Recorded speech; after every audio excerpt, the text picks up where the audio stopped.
कागज, गुब्बारा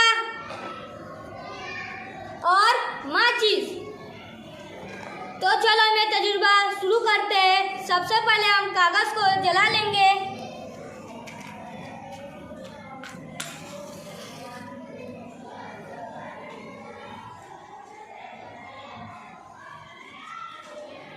फिर हम उसको गिलास के अंदर डालेंगे।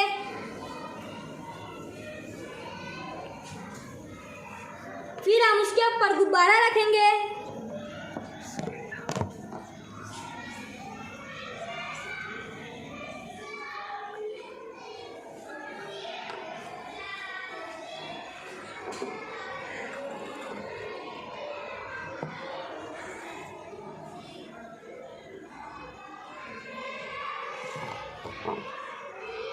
ऐसा क्यों हुआ?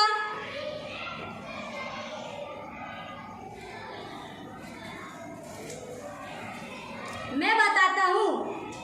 ऐसा इसलिए हुआ कि गिलास में कागज जलने की वजह से हवा का दबाव कम हो गया और गुब्बारे में हवा भरी हुई है, इसलिए हवा कम दबाव से ज़्यादा दबाव की तरफ चली गई।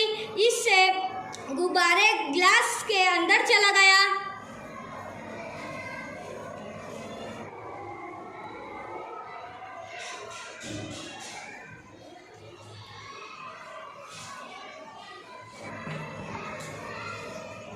शुक्रिया।